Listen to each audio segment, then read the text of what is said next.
Hello guys.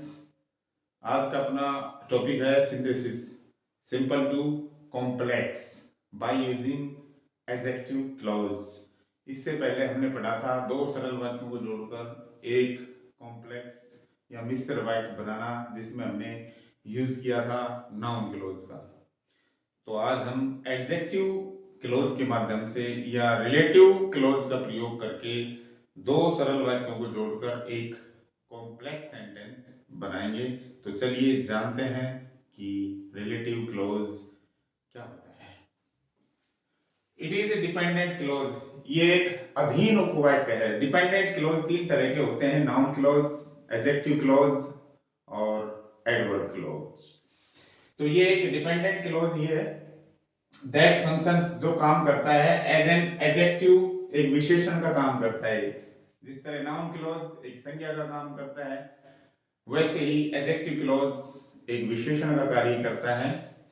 और modifying किसकी विशेषता बताता है, किसको डिस्क्राइब करता है एडजेक्टिव क्लॉज, ए नाउन और प्रोनाउन, किसी संज्ञा या सर्वनाम की विशेषता बताता है। ये संज्ञा या सर्वनाम के तुरंत बाद लग के शब्दों का समूह नाउन या प्रोनाउन को मॉडिफाई करता है या डिस्क्राइब करता है, या कहें कि उनके बारे में और कुछ ज्यादा सूचनाएं प्रदान करता है।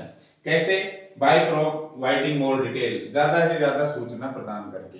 संज्ञा या सर्वनाम के बारे में ज्यादा से ज्यादा सूचना प्रदान करके उनको मॉडिफाई करता है कौन?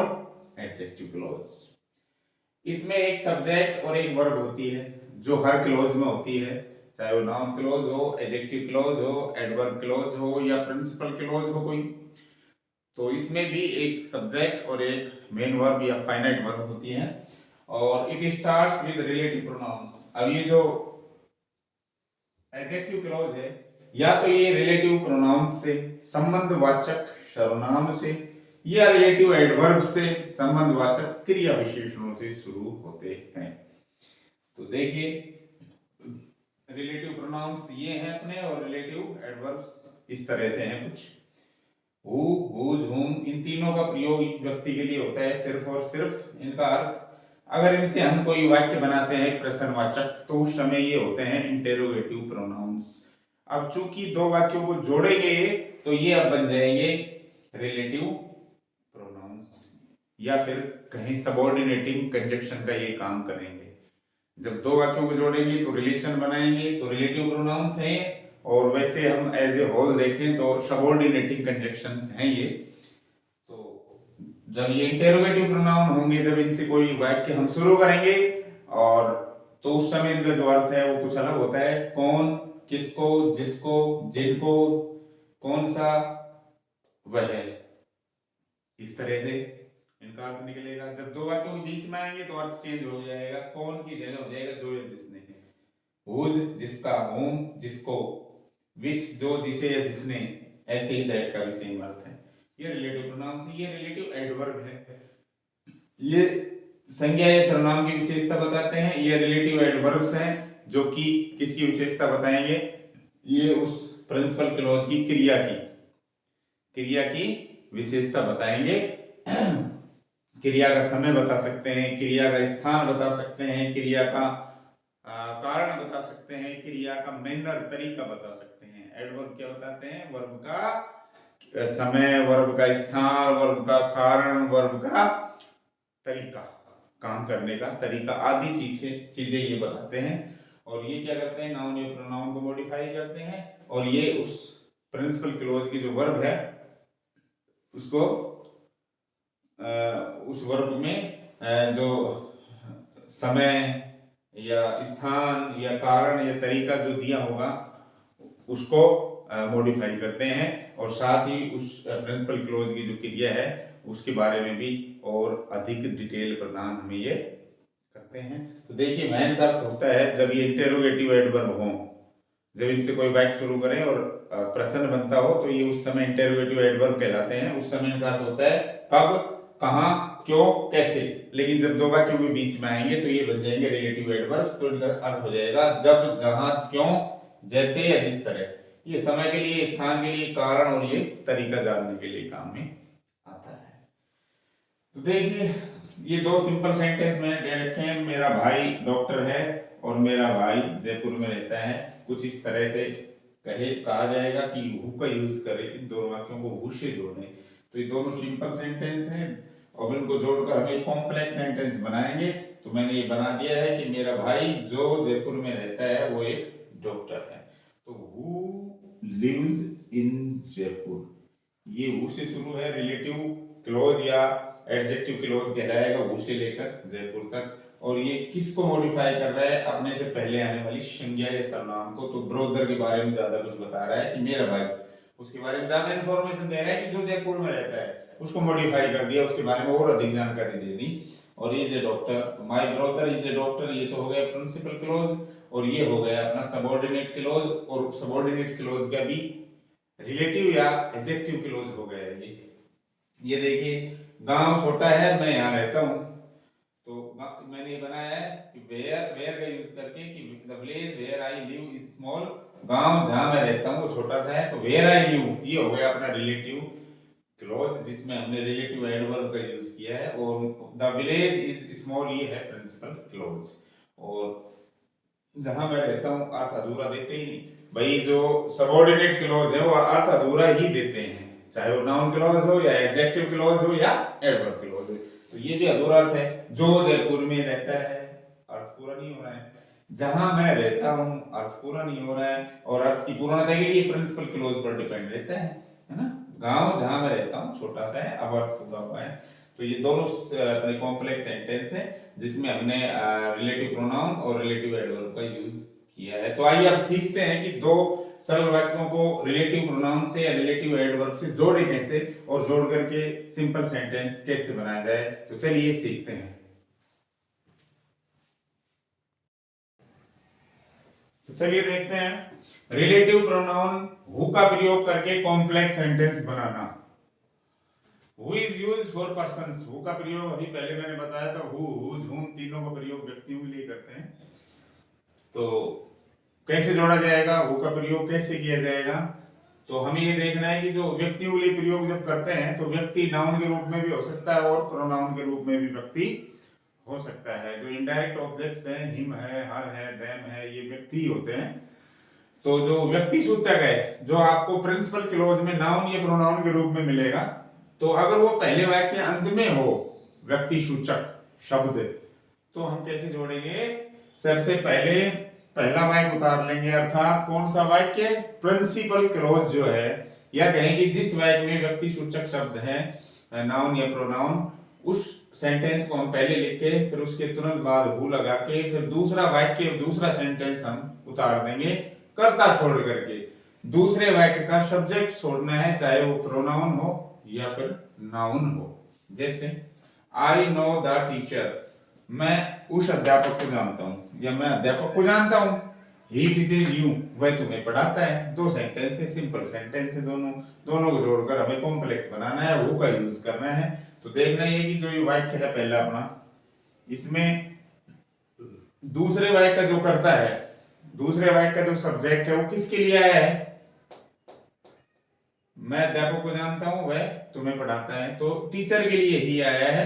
तो ये टीचर है, यही क्या अपना व्यक्ति सूचक है, और किस रूप में है, ये नाउन के रूप में है।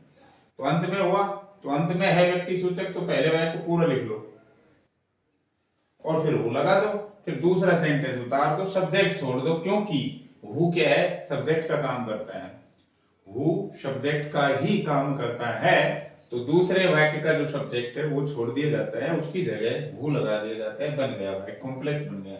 मैं उस अध्यापक को जानता हूं जो अभी जो तुम्हें पढ़ाता है, मैं उस अध्यापक को जानता हूं, ये कॉम्प्लेक्स हो गया। अगला है सी टॉट देम, वह उनको पढ़ाती थी, उनको। दे आर माई नेबर्स, वो मेरे पड़ोसी हैं। दे किसके लिए आया है, उनके लिए। वह उनको पढ़ाती थी, पढ़ने वाले कौन है, व्यक्ति हैं, जानवर तो हो नहीं सकते। तो दे इसके लिए आया है, तो ये है व्यक्ति सूचक, और पहले वाक्य अंत में आया है, तो इसको पूरे उतार लेंगे हम। इसके तुरंत बाद क्या लगा देंगे, हु लगा देंगे, और हु लगा के दूसरा वाक्य उतार दो, कर्ता छोड़ करके। ये दूसरा वाक्य हमने उतार दिया हु लगा के, आर माई नेबर्स, इसका सब्जेक्ट हमने छोड़ दिया। क्यों? क्योंकि हु सब्जेक्ट का ही काम कर रहा है, तो दे की उपयोगिता खत्म, दे हटाइए यहाँ से और हु लगाइए। She taught them who are my neighbours, वह उनको पढ़ाती थी जो मेरे पड़ोसी हैं। नेक्स्ट सेंटेंस, मैं एक लड़के से मिला था, वो मुझे अच्छी तरह जानता था, हु का यूज करना है। तो इसमें नाउन क्या है? बॉय, और बॉय के लिए क्या है? ही। मैं एक लड़के से मिला था, वह मुझे अच्छी तरह जानता, जिससे मैं मिला था वो लड़का। तो इस संज्ञा के लिए ये ही यूज हो रहा है, तो ये व्यक्ति सूचक हुआ और नाउन हुआ, तो और पहले वाक्य के अंत में हुआ, इसलिए इसको हम पूरा उतार देंगे। एक बात ध्यान रखना, जब भी हु का प्रयोग करोगे आप, जिस नाउन के बाद हु का प्रयोग कर रहे हो, या कहें कि हु से पूर्ववर्ती शब्द या एंटीसीडेंट जो है, उससे पहले दी लगता है। क्या लगता है? हु से पहले आने वाले शब्द से पहले, या हु से पहले या रिलेटिव प्रोनाउन से पहले आने वाले एंटीसीडेंट से पहले दी का यूज होता है। तो इस वाक्य में अगर आर्टिकल ए या एन दिया हुआ है तो आप उसको दी में बदल दें। तो I met the boy who, subject है ये, इसको हटा देंगे, हु लगा देंगे, सब्जेक्ट का काम करेगा। हु न्यू मी वेल, मैं उस लड़के से मिला था, डेफिनेट कर दिया दी लगाने से, जो मुझे अच्छी तरह जानता था। तो ये हु का यूज करके हमने दो सरल वाक्यों को एक कॉम्प्लेक्स सेंटेंस में बदला है। अब अगला देखते हैं। अब देखते हैं बी, जब व्यक्ति सूचक पहले वाक्य के शुरू में हो। इससे पहले हमने देखा जब व्यक्ति सूचक जो शब्द है वो नाउन भी हो सकती है और प्रोनाउन भी, अगर वो किसी वाक्य के अंत में है तो हु से वाक्यों को कैसे जोड़ा जाए। अब सीखेंगे, जब व्यक्ति सूचक शब्द पहले वाक्य के शुरू में हो। कहाँ हो? पहले वाक्य के शुरू में ही हो, बिल्कुल शुरू में ही हो, पहले वाक्य के शुरू में। इससे पहले आ रहा था पहले वाक्य के अंत में। तो करना क्या है, जो व्यक्ति सूचक है वो नाउन या प्रोनाउन कुछ भी हो सकता है। तो करना क्या है, व्यक्ति सूचक लीजिए, पहले वाक्य का जो व्यक्ति सूचक शब्द है, जो व्यक्ति के बारे में सूचना दे रहा है, चाहे वो प्रोनाउन हो या नाउन हो। जैसे मैं गा रहा हूं, तो गाने वाला व्यक्ति है, मैं गा रहा हूं। तो क्या करेंगे, व्यक्ति सूचक शब्द लो पहले, उसके तुरंत बाद हु बिठाओ, उसके बाद दूसरा वाक्य उतार दो कर्ता छोड़कर। दूसरा वाक्य है ये है, सब्जेक्ट छोड़ दो और वो उतार दो, हु फिर एम ए सिंगर, फिर कोमा लगा के पहले वाक्य का शेष भाग उतार देंगे हम। आई एम सिंगिंग, मैं गा रहा हूं, मैं सिंगर हूं। तो मैं जो कि सिंगर हूं, गा रहा हूं, आई वो am a singer, am singing. अगला देखिए, पहला सेंटेंस ये है, इसमें व्यक्ति सूचक क्या है? सीता, ये तो दयालु विशेषण है। तो सीता के तुरंत बाद हु लगाओ, फिर दूसरा वाक्य उतार दो सब्जेक्ट छोड़कर। सी किसके लिए आया है? सब्जेक्ट किसके लिए आता है? दूसरा वाक्य का पहले वाक्य की नाउन या प्रोनाउन के लिए आता है, तो उसको छोड़ दो, क्योंकि इन शब्दों का मतलब यही है कि शब्द की रिपीटेशन, पुनरावृत्ति से बचा जाए और वाक्य सेंटेंस थोड़ा छोटा हो जाए। तो सीता, हु लगाइए, दूसरा वाक्य उतारिए पूरा, सब्जेक्ट छोड़ दीजिए। सब्जेक्ट मैंने छोड़ दिया, always helps the poor, always helps the poor, comma लगा के पहले वाक्य का जो शेष भाग है वो उतार दीजिए। Very kind, is very kind, ये आगे उतार दो। सीता जो हमेशा गरीबों की मदद करती है, बड़ी दयालु है, बहुत ही दयालु है। तो ये एक कॉम्प्लेक्स सेंटेंस बन गया, ये कॉम्प्लेक्स सेंटेंस बन गया। तो डियर स्टूडेंट्स, हु का प्रयोग करके हमने दो सरल वाक्यों को एक कॉम्प्लेक्स सेंटेंस में बदला है, जिसमें दो तरीके थे। जब व्यक्ति सूचक शब्द जो नाउन या प्रोनाउन हो सकता है वो पहले वाक्य के अंत में हो, और जब व्यक्ति सूचक शब्द नाउन या प्रोनाउन पहले वाक्य के शुरू में हो, तो कैसे हु का यूज किया जाता है ये हमने सीखा। तो चलिए अब सीखते हैं हु का सेकंड फॉर्म या दूसरा जो रूप है हुज, जो कि पसेसिव केस का काम करता है, जबकि हु सब्जेक्टिव या नॉमिनेटिव केस का काम करता है, कर्ता कारक का काम करता है। पसेसिव जो केस है वो हु की सेकंड फॉर्म होती है हुज, और हुम जो है वो हु की थर्ड फॉर्म होती है, जिसे ऑब्जेक्टिव केस कहते हैं। तो हु हुज हुम में वही संबंध है जो I my we, we our us, you your you, they their them आदि में है। तो चलिए अब सीखते हैं हुज से दो सरल वाक्यों को जोड़कर एक कॉम्प्लेक्स सेंटेंस कैसे बनाते हैं। इसी तरह जिस तरह हमने हुज का प्रयोग किया है, उसी तरह हम हुज का और हुम का प्रयोग भी करेंगे, बस थोड़ा सा डिफरेंस है। तो जानते हैं वो डिफरेंस क्या है।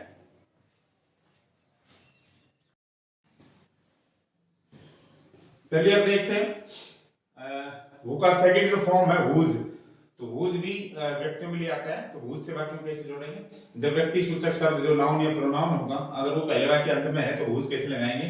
पहला वाक्य पूरा उतार लेंगे, फिर हुज बिठा देंगे, उसके बाद दूसरा वाक्य लगा देंगे। दूसरे वाक्य में से जो पॉसेसिव केस है, संबंध कारक है, हिज, माय, अवर, योर आदि को हटा देंगे। देखिए, सी मैरिड मैन, उसने एक व्यक्ति से शादी की थी, और हिज फ्रेंड नोज मी, उसका दोस्त मुझे जानता है। तो हिज किसके लिए आया? हिज फ्रेंड मैन के लिए आया, नहीं किसी के लिए आया। तो व्यक्ति सूचक यही है, पहले वाक्य अंत में है। तो हमने ये पूरा उतार दिया, फिर हुज लगा दिया, और दूसरा सेंटेंस हिज को छोड़ करके हमने लिख दिया। ये बन गया एक कॉम्प्लेक्स सेंटेंस। इसी तरह वह she is my wife, her brother is an MBBS. तो इसमें जो व्यक्ति सूचक है वो क्या है? वाइफ है। भाई वाइफ के लिए सी के लिए माय वाइफ कौन है? सी है। सी कौन है? माय वाइफ है ना, सेम ये सब्जेक्ट है। तो व्यक्ति सूचक जो नाउन है वो लास्ट में ही है, उसको हमने पूरा उतार दिया, सी इज माय वाइफ। और इसके बारे में ये कहा गया है ने, चाहे इसके बारे में मान लो या इसके बारे में, ये जो बात है दोनों पर ही लागू है, क्योंकि दोनों एक ही है। तो व्यक्ति सूचक हमने नाउन को मान लिया, तो she is my wife, whose लगा दिया, दूसरा सेंटेंस मैंने उतार दिया, हर जो है वो इसके लिए आया था, इसको मैंने हटा दिया। तो she is my wife, whose brother is an MBBS. तो डियर स्टूडेंट्स, अब हमने हुज का प्रयोग करके जबकि व्यक्ति सूचक शब्द पहले वाक्य के अंत में हो एक कॉम्प्लेक्स सेंटेंस बनाया है। अब हम हुज का प्रयोग करके उन वाक्यों को जोड़ेंगे जिस वाक्य में व्यक्ति सूचक पहले वाक्य शुरू में होता है। तो देखते हैं क्या है वो नियम, कैसे हम उसको जोड़ें। तो चलिए देखते हैं।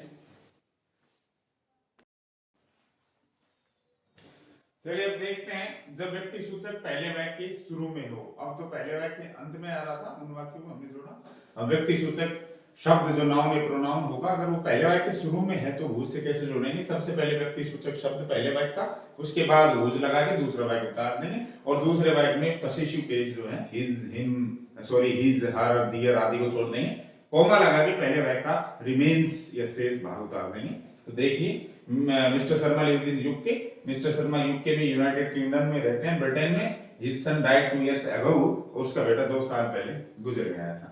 हुज का प्रयोग हमें इसमें करना है। तो पहले वाक्य में देखिए व्यक्ति सूचक शब्द है कहां, कैसे पहचानेंगे? दूसरे वाक्य का पॉसेसिव केस हटा रहे हैं हम, तो पॉसेसिव केस किसके लिए आया है? वही व्यक्ति सूचक है। हिज मिस्टर शर्मा के लिए आया है, मिस्टर शर्मा यूके में रहते हैं, उसका बेटा 2 साल पहले, मैंने उसका बेटा किसका? मिस्टर शर्मा का। तो यही है व्यक्ति सूचक शब्द। तो इसको पहले लिख लीजिए, इसको लिख के हुज लगाइए, हुज के बाद दूसरा सेंटेंस उतार लीजिए। दूसरा सेंटेंस क्या छोड़कर? संबंध कारक, ये छोड़ के दूसरा सेंटेंस उतार लीजिए, ये उतार दिया मैंने। उसके बाद पहले वाक्य का शेष भाग जो बच गया lives in UK. Mister Sharma जिसका बेटा 2 साल पहले मर गया था वो यूके में रहता है। कौन? Mister Sharma. He stole my purse, his wife is an SP, उसने मेरा पर्स चुराया था, उसकी पत्नी एक SP है।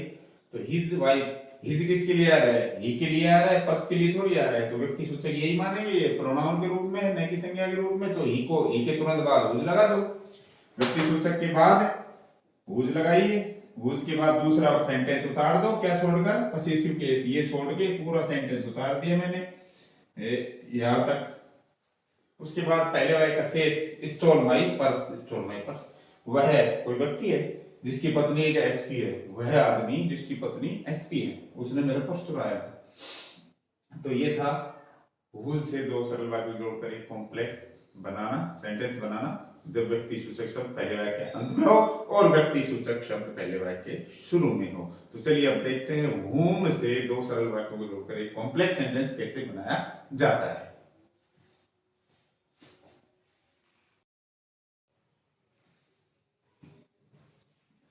चलिए अब देखते हैं हु का ऑब्जेक्टिव केस whom जो होता है वो भी व्यक्तियों के लिए यूज होता है। तो उससे दो सरल वाक्यों को जोड़ के एक कॉम्प्लेक्स सेंटेंस कैसे बनाएंगे? तो जब व्यक्ति सूचक पहले वाक्य अंत में हो तो whom कैसे जोड़ेंगे? पहला वाक्य पूरा उतार के whom लगा देंगे और फिर दूसरा सेंटेंस उतार देंगे। whom में हम सब्जेक्ट छोड़ रहे थे, whose में हम पॉसेसिव फॉर्म और whom में हम कर्म कारक यानी ऑब्जेक्टिव केस छोड़ेंगे, कर्ता की थर्ड फॉर्म छोड़ देंगे। देखिए there are 20 boys in 10th class, 10वीं में 20 लड़के हैं, आई टीच देम इंग्लिश, मैं उनको इंग्लिश पढ़ाता हूँ। तो ये जो ऑब्जेक्टिव केस है देम, ये किसके लिए आया है? ये आया लड़कों के लिए, 20 लड़कों के लिए। तो तो इसको हम छोड़ देंगे देम को, और यही व्यक्ति सूचक है, पहले वाक्य अंत में है, वर्ब की बात है अंत में है। पहला पूरा वाक्य उतार लेंगे, there are 20 boys in 10th class, उसके बाद whom लगा के दूसरा सेंटेंस उतार देंगे, देम को छोड़ देंगे। whom I teach इंग्लिश, 10वीं में 20 लड़के हैं जिनको मैं इंग्लिश पढ़ाता हूँ, उनको हट जाएगा क्योंकि उनको का जो सेंस है वो whom में आ गया, इंप्लाइड हो गया इसी में, इसलिए देम हट जाएगा। मैं एक लड़के को जानता हूँ, तुमने उससे शादी की थी, तो इसमें व्यक्ति सूचक क्या है, हिम किसके लिए है, ऑब्जेक्टिव केस लड़के के लिए है, तो ये व्यक्ति सूचक है। तो आई नो द बॉय, और ये पहले वाक्य अंत में है, तो पूरा वाक्य उतार लो, फिर whom लगा दो, फिर दूसरा सेंटेंस उतार दीजिए, ऑब्जेक्टिव केस को छोड़ दीजिए। मैं उस लड़के को दी, एन को मैंने कहा था दी में चेंज कर देते हैं। रिलेटिव प्रोनाउन रिलेटिव एडवर्ब से पहले जो भी नाउन आती है, जो भी प्रोनाउन नाउन आती है सॉरी, तो उससे पहले दी ही लगता है, ए या एन नहीं लगता है। तो आई नो द बॉय, मैं उस लड़के को जानता हूँ, whom you married, जिससे तुमने शादी की थी। तो चलिए अब देखते हैं, जब व्यक्ति सूचक पहले वाक्य शुरू में हो तो whom से कैसे जोड़ा जाए।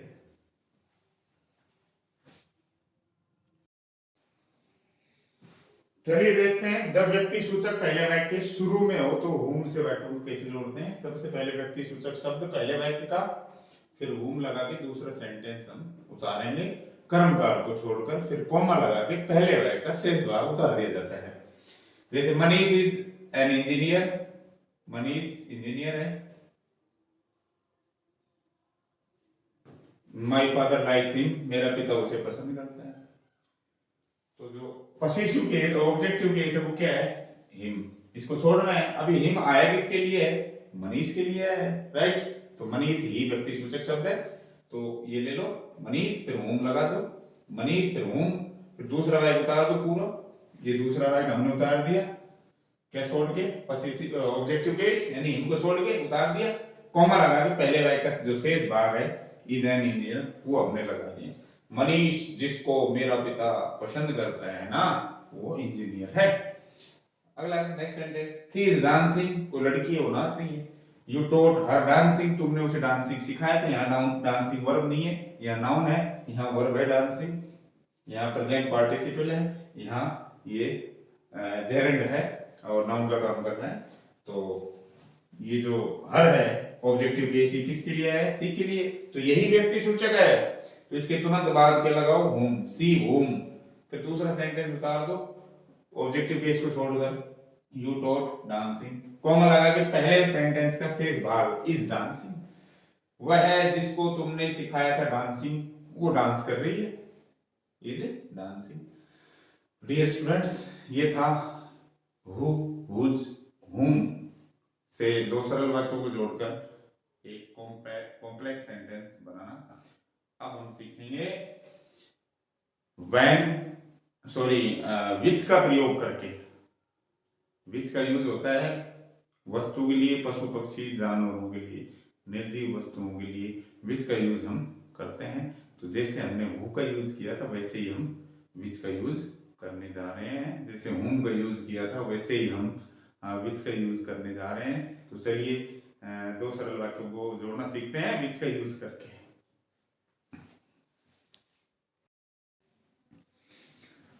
नेक्स्ट जो प्रोनाउन है रिलेटिव प्रोनाउन वो है विच, जिसका प्रयोग करते हैं पक्षी जानवर और इनएनिमेट थिंग्स निर्जीव वस्तुओं के लिए।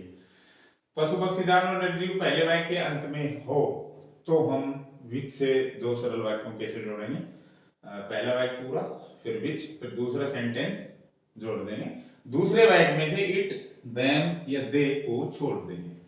जैसे दिस इज ए डॉग, ये कुत्ता है, it bit me last night, इसने मुझे पिछले रात काट लिया था। तो ये जो चीज आएंगी ये पशु पक्षी निर्जीव वस्तुओं के लिए आएंगी। तो इसमें जैसे इट आया है कर्ता के रूप में, किसके लिए आया है, डॉग के लिए। तो डॉग कहाँ है, पहले वाक्य के अंत में। तो ये पूरा सेंटेंस उतारेंगे, दिस इज, और डी मैंने बताया था रिलेटिव प्रोनाउन से पहले आने वाली संज्ञा से पहले दी लगाना है, तो ए या एन को दी में कन्वर्ट कर देते हैं। तो दिस इज द डॉग, फिर दूसरा पूरा वाक्य उतार दो, इट को छोड़ दो, विच बिट मी, क्योंकि इट का काम विच ही करेगा फिर, है ना, कर्ता के रूप में है तो विच भी यहाँ सब्जेक्ट का काम कर रहा है। तो this is the dog which bit me last night, next देखिए, आई हैव अ पैरट, मेरे पास तोता है, मैं इसे अपने एक मित्र से लेकर आया था। तो इट किसके लिए आया है? तोते के लिए आया है। तोता क्या है?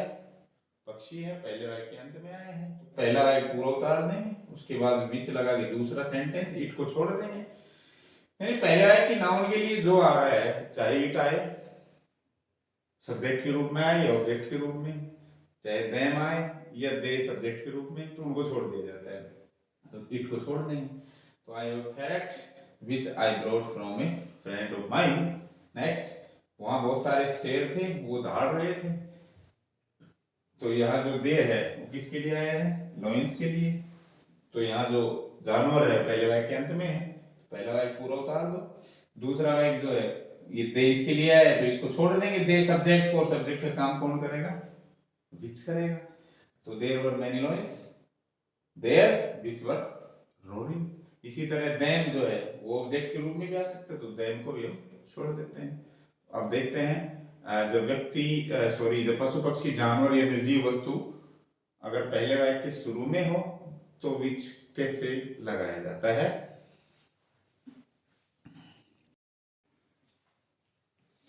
चलिए अब देखते हैं, जब पशु पक्षी जानवर निर्जीव पहले वाक्य के शुरू में हो तो विच से कैसे जोड़ेंगे। पशु पक्षी जानवर निर्जीव, उसके बाद तुरंत विच, फिर दूसरा सेंटेंस इट दे देम को छोड़कर फिर पहले वाक्य का शेष। देखिए, the pen is costly, it was given to me, pen महंगा है, ये मुझे दिया गया था। विच से हमें जोड़ना है, तो पहले वाक्य में जो वस्तु है वो क्या है? The pen, the pen. इसके तुरंत बाद विच लगा दो, फिर दूसरा जो सेंटेंस वो पूरा लिख दो, इट देन दे को छोड़कर, इट छोड़ दिया हमने, सब्जेक्ट का काम कर रहा था, विच करेगा सब्जेक्ट का काम, तो ये पूरा उतार दिया, which was given to me, फिर कॉमा लगा के पहले वाक्य का शेष, कॉमा तभी लगेगी जब पहले वाक्य का शेष उधर लिखना होगा। तो the pen which was given to me is costly. अगला है books are interesting, I bought them from the market. Them किसके लिए है? बुक्स के लिए। तो ये जो वस्तु है इसके तुरंत बाद विच लगा देंगे ना, द बुक्स विच, दूसरा वाक्य उतार दो, देम छोड़ दो, देम बुक के लिए है, देम छूट जाएगा, क्योंकि विच ही वो सेंस दे देगा इसका। The books which I purchased from the market, comma पहले वाक्य का जो शेष बच गया बाहर वो उतार देंगे।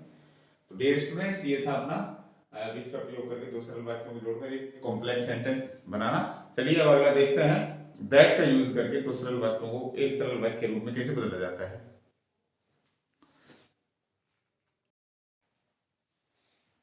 चलिए अब देखते हैं दैट। दैट का प्रयोग व्यक्ति, जानवर और वस्तुओं के लिए, चाहे वो एक वचन हो या बहुवचन, इन सभी के लिए किया जा सकता है।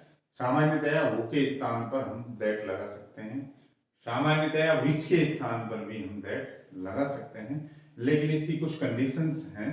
जैसे अगर सेंटेंस में ये जो कीवर्ड्स दिए हुए हैं, कुछ मुख्य शब्द हैं, अगर ये दिए गए हैं तो इनके बाद दैट का यूज होता है। All, the little, the few, anything, everyone, everybody, no one, nobody, the only, those, the same, any, everything, nothing, none, much, superlative degree जिसके अंत में est आता है या किसी शब्द से पहले मोस्ट लगा होता है वो सुपरलेटिव डिग्री होती है। एवं ऑर्डिनल जो एडजेक्टिव्स हैं, क्रमवाचक विशेषण, पहला, दूसरा, तीसरा, चौथा, the first, the second, the last आदि के बाद भी दैट का ही यूज होता है। देखिए, जब व्यक्ति या वस्तु, जानवर पहले वाक्य के अंत में हो, व्यक्ति, वस्तु, जानवर पहले वाक्य के अंत में हो तो क्या करेंगे? पहला वाक्य पूरा उतार के दैट लगा के दूसरा वाक्य उतार देंगे, और दूसरे वाक्य में पहले वाक्य के व्यक्ति या जानवर, वस्तु के लिए जो शब्द आया है, जो ऑब्जेक्ट भी हो सकता है और सब्जेक्ट भी हो सकता है, तो उनको छोड़ देंगे। जैसे I am the poorest man, मैं सबसे गरीब आदमी हूँ। I have nothing to give, देने के लिए मेरे पास कुछ नहीं है। तो देखिए सुपरलेटिव डिग्री, ये पुअरेस्ट est लग रहा है ना, तो इसमें व्यक्ति के लिए यूज हो रहा है दैट का प्रयोग। तो व्यक्ति के पुअरेस्ट मैन के लिए आया है, तो इसके तुरंत बाद अर्थात व्यक्ति सूचक शब्द पहले वाक्य के अंत में आया है, तो पूरा वाक्य हम उतार लेंगे और उसके बाद दैट लगाएंगे। वो नहीं लगा रहे क्योंकि इसमें सुपरलेटिव डिग्री आई है, तो आई am the poorest man, that, और इसके लिए जो सब्जेक्ट आया है आई वो छोड़ देंगे, that have nothing to give. इसी तरह अगला सेंटेंस है, it is the same book you give it to me, यह वही किताब है जो आपने मुझे दी थी। तो इसमें वस्तु के लिए दैट यूज होगा, बुक के लिए होगा। इससे पहले देखो दी सेम आया है, दी सेम, मैंने कहा था दी सेम के लिए भी दैट लगता है ना। तो it is the same book, ये पूरा सेंटेंस हमने उतार लिया, इसके तुरंत बाद दैट लगा दो। और बुक के लिए क्या आया है, ऑब्जेक्ट के रूप में आया है इट, तो इट को हटा देंगे, है ना। It is the same book that you gave to me. चलिए कुछ और उदाहरण देखते हैं जहां हमें दैट का प्रयोग करना है, जब व्यक्ति, जानवर, वस्तु पहले वाक्य के शुरू में हो। तो दैट कैसे लगाते हैं।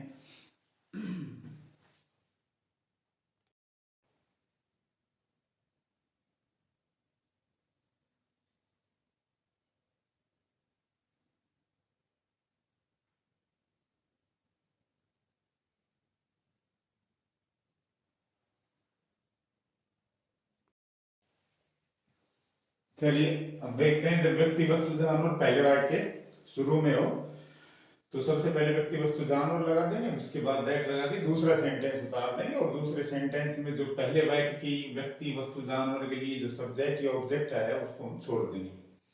All is not gold that glitters, सब चीज सोना नहीं है, वह चमकती है। हर चीज वो सोना नहीं है, दैट से जोड़ना है हमें। तो क्या होगा, मैंने कहा था ऑल, ऑल के बाद भी दैट लगाते हैं। और ये ऑल वस्तु की ओर इशारा कर रहे हैं, तो पहले हम ये वस्तु ले लेंगे, उसके तुरंत बाद दैट लगा के दूसरा सेंटेंस उतार देंगे। दूसरे सेंटेंस में जो सब्जेक्ट या ऑब्जेक्ट है उसको छोड़ देंगे। ये दैट किसके लिए आया है, उन सब चीजों के लिए आया है जो जो चमकती है, उन सब चीजों के लिए आया है, तो दैट छोड़ देंगे। तो ये दैट हमने कंजक्शन लगाया है, तो ऑल दैट ये छूट गया, ये लिख दिया, ग्लिटर्स कॉमा लगा के शेष वाक्य is not gold, all that glitters is not gold, हर चमकने वाली चीज सोना नहीं होती है। अगला है नथिंग वाज सीरियस, कुछ भी चीज गंभीर नहीं थी, तुमने इसे महसूस किया था। तो नथिंग के बाद भी मैंने कहा था एट का यूज होता है, ये भी वस्तु के लिए है, तो वस्तु सबसे पहले वस्तु लिखेंगे, फिर दैट, फिर दूसरा वाक्य पूरा लिख दो। और इसके लिए जो ऑब्जेक्ट सब्जेक्ट आ रहा है, इसमें ऑब्जेक्ट आ रहा है इट, तो उसको हम छोड़ देंगे। तो nothing that you felt comma was serious.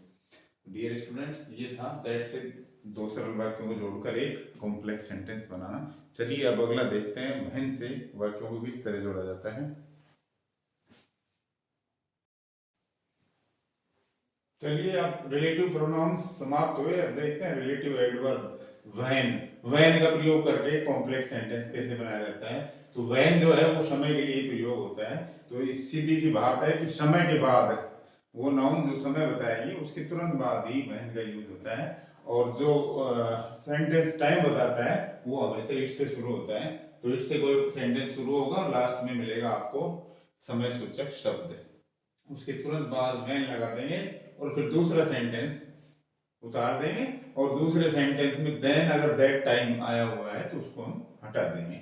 जैसे इट वॉज मंडे, सोमवार का दिन था, यू केम देन, तब तुम आए थे। तो इसमें इट से वर्ब शुरू है, ये समय है, नाउन के बाद ही एडजेक्टिव क्लोज आएगा। तो इट वॉज मंडे व्हेन, दूसरा सेंटेंस देन को छोड़ के उतार दिया। It was Monday when you came, यानी मंडे के बारे में और ज्यादा मॉडिफिकेशन दिया जा रहा है कि तुम आए थे मंडे को, तो मंडे के बारे में कुछ ज्यादा इंफॉर्मेशन हमें मिल रही है। तो ये जो नाउन है, जो टाइम बता रही है, इसको मॉडिफाई कर रहा है ये adjective close. It was hot day, she was sleeping that time, गर्मी का दिन था, वो उस समय सो रही थी। तो ये हो गया अपना समय, गर्मी का समय था। It was the hot day, पूरा सेंटेंस उतार के दूसरा, फिर व्हेन लगा के दूसरा सेंटेंस दैट टाइम छोड़ के उतार देंगे, लिख देंगे। तो it was the hot day when she was sleeping. तो डियर स्टूडेंट्स, अगर व्हेन से वाक्य जुड़वाए आपको, तो दोनों वाक्यों के बीच में जो एक वाक्य इट से शुरू होता है, दोनों के बीच में आपको व्हेन लगा देना है और दूसरे सेंटेंस से देन या दैट टाइम गायब कर देना है। चलिए अब देखते हैं वेयर से वाक्य जोड़ना।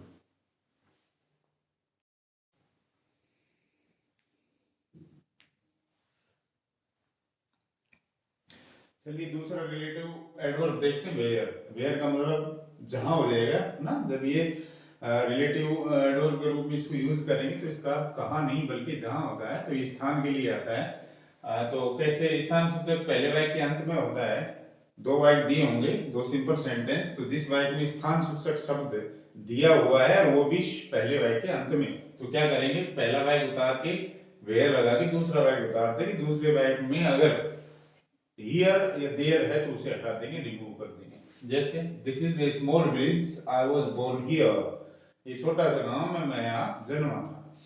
तो स्थान सूचक शब्द लास्ट में है विलेज, पूरा सेंटेंस उतार देंगे, लेकिन मैंने कहा था कि ए या एन हो तो दी में बदल जाते हैं। तो this is the small village, उसके तुरंत बाद वेयर, फिर दूसरा सेंटेंस हियर को छोड़ करके, इसको छोड़ के और उतार देंगे। यह एक छोटा सा गांव है जहां मैं जन्मा था। और स्थान सूचक पहले वाक्य के अंत में हो तो क्या करना है, स्थान सूचक पहले वाक्य के शुरू में हो तो क्या करें, स्थान सूचक तुरंत बाद वेयर, फिर दूसरा वाक्य पहले वाक्य का शेष। अब दूसरे वाक्य में हेयर या देयर छोड़ देंगे है भाई, हेयर या देयर इसमें भी छोड़ना है हमें।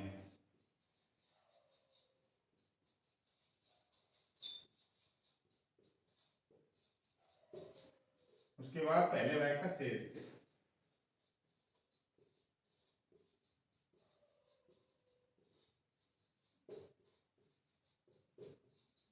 ये लीजिए दिए हुए दो वाक्यों में जहां स्थान सूचक शब्द होगा वो जगह होगी पहले वाक्य की शुरुआत बिल्कुल। जैसे Delhi, Delhi is the capital of India, Delhi Bharat की राजधानी है। My family has lived there for 10 years, मेरा परिवार वहां 10 साल तक रह चुका है।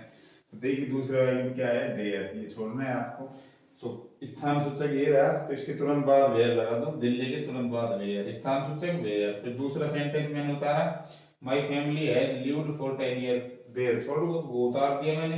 उसके बाद कोमा लगा के पहले वाक्य का जो शेष भाग है वो लिख दो, is the capital of India. तो डियर स्टूडेंट्स, दो सरल वाक्यों को जोड़कर हमने कॉम्प्लेक्स सेंटेंस बनाया जिसमें हमने यूज किया वेयर का।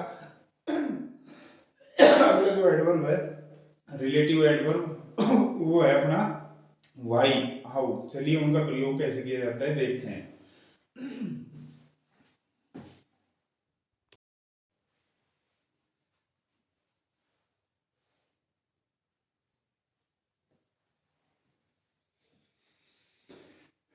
नेक्स्ट रिलेटिव एडवर्ब है अपना वाई, जो कि कारण को मॉडिफाई करते हैं, और ये इसका प्रयोग हमेशा एक फ्रेज है द रीजन, उसके बाद ही ये लगेगा, और द रीजन शब्द जो है उसको मॉडिफाई करेगा, या कहीं कि द रीजन के बारे में कुछ और सूचना हमें देगा।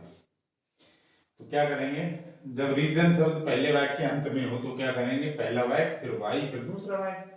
This is a reason I don't take tea, तो रीजन आ गया ना, इसके अंत में है पहले वाक्य में, तो इसके तुरंत बाद वाई लगा देंगे और ए या एन को दी में बदल देंगे। तो this is the reason why I don't take tea, कुछ चेंज नहीं करना दूसरे सेंटेंस में। और जब व्यक्ति रीजन शब्द पहले वाक्य के शुरू में हो तो क्या करेंगे, जैसे the reason is this he did not attend the class, तो पहले वाक्य के शुरू में रीजन है तो उसको उतार के और तुरंत बाद वाई लगा के दूसरा सेंटेंस उतार दीजिए, कोमा लगा के पहले वाक्य का शेष भाग लिख देंगे। रीजन यह है उसने अटेंड नहीं की क्लास, तो रीजन उसने अटेंड क्यों नहीं की क्लास, इज दिस, वो ये है। तो ये हो गया रिलेटिव एडवर्ब वाई से, वाई का प्रयोग करके दो सरल वाक्यों को हमने एक कॉम्प्लेक्स सेंटेंस में बदला है।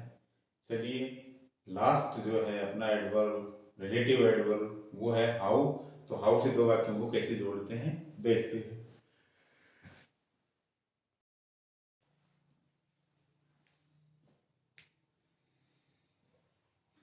डियर स्टूडेंट्स, अंतिम जो रिलेटिव एडवर्ब है वो है अपना हाउ। हाउ का मतलब कैसे, लेकिन यहाँ हो जाएगा जिस तरह से, जैसे, रिलेटिव एडवर्ब के रूप में जब ये दो वाक्यों को जोड़ेगा तो इसका अर्थ इस तरह हो जाएगा।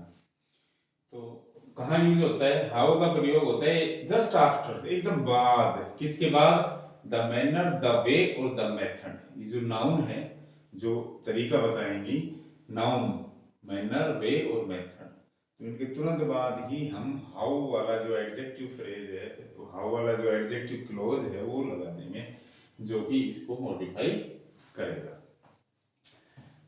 जब द वे, द मैनर या द मेथड वाले वाक्य के अंत में हो, पहले वाक्य के अंत में है तो क्या करेंगे, पहला वाक्य पूरा, फिर हाउ, फिर दूसरा वाक्य, और कोई चेंजमेंट नहीं है। जैसे I don't like the manner you speak to me, मुझे वो तरीका पसंद नहीं है तुम मुझसे बात करते हो, तो इसका द मैनर आ गए लास्ट में, तो पूरा वाक्य पहले ही लिख लेंगे, उसके बाद हाउ लगा के दूसरा सेंटेंस। इसी तरह जब वे, मैनर और मेथड, ये जो फ्रेज है अपनी नाउन फ्रेज, अगर ये पहले वाक्य के शुरू में हो तो क्या करेंगे, द वे, मैनर, मेथड के तुरंत बाद हाउ, फिर दूसरा वाक्य, कॉमा पहले वाक्य का शेष। The way was ingenious he solved the puzzle, the way आ गया, इसके तुरंत बाद हाउ लगा के दूसरा सेंटेंस उतार के कॉमा लगा के पहले वाक्य का शेष हम उतार देंगे। तो डियर स्टूडेंट्स, आज की इस क्लास में हमने पढ़ा दो या दो से अधिक सरल वाक्यों को जोड़कर एक कॉम्प्लेक्स सेंटेंस, एक मिश्र वाक्य बनाना, जिसमें हमने यूज किया एडजेक्टिव क्लॉज का या रिलेटिव क्लॉज का, और जो कि who, whose, whom, when, where, that, which, how, why आदि शब्दों से, आदि सबऑर्डिनेटिंग कंजक्शन से, आदि रिलेटिव प्रोनाउन और रिलेटिव एडवर्ब से शुरू हुआ। तो आज की क्लास यही समाप्त होती है। आशा करता हूँ आपको समझ आई होगी। अगर आपको समझ आई तो please share the video, and कोई प्रश्न हो आपका तो कमेंट ज़रूर करें, और अगली क्लास का वेट करें। Thank you, good night.